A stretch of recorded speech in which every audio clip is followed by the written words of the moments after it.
বলো like subscribe করে দাও, বল। লাইকটা করে দিয়ে দাও।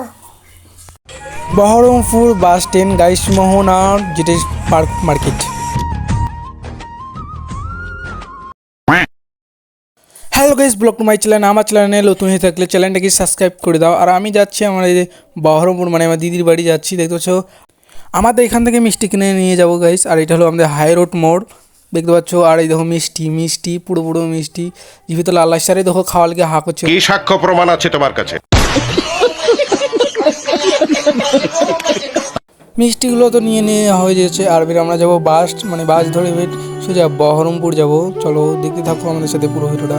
এই দেখো আমরা বেলডাঙ্গা যাওয়ার বাস হিসেবে পড়েছি। আর বাসটা কিন্তু অনেকটা লেটে ছাড়বে, তাই জন্য আমরা আমাদের হাতে টিকিট নিয়ে আমরা কিন্তু খুঁজতে লেগেছি আমাদের কোনটা সিট।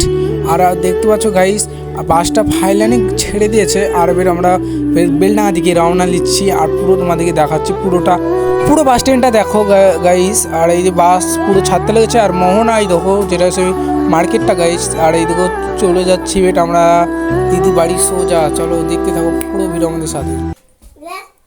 বাসটাকে তো নেমে পড়লাম। আর আমাদের যেতে যেতে তো গাইস সন্ধ্যে তো হয়ে গিয়েছে, দেখতে পাচ্ছ। আর এটা হলো একটা গাড়ির গ্যারেজ, এখানে গাড়ি কিনবো একটা। থাপ্পড়ে তোর বাপের নাম ভুলিয়ে দিতাম। মানে হ্যাঁ গাইস, আমরা চলে এসেছি আমার দিদি বাড়ি। দেখতে পাচ্ছি দিদি বাড়িটাও কেরমভাবে সাজানো, ডেকোরেশনটা। আর এই দেখো আমার ভাগ্নি সব চারিদিকে কিন্তু পুতুল গাড়ি ছিটিয়ে পড়ে আছে। আর এই দেখো দিদি খাটে আছে। আর ভাগ্নিকে বলছি আমি লাইক সাবস্ক্রাইব করে দিতে। এটা তোমরা থাম্বনেলে নিশ্চয়ই দেখেছো। আর অত কথা বলতে পারছে না গাইস, সাবস্ক্রাইব লাইক ওটা তো মুখ দেওয়ার বের হচ্ছে না। আর এখান থেকে আমার ব্লগটা ছিল। Tata, bye bye.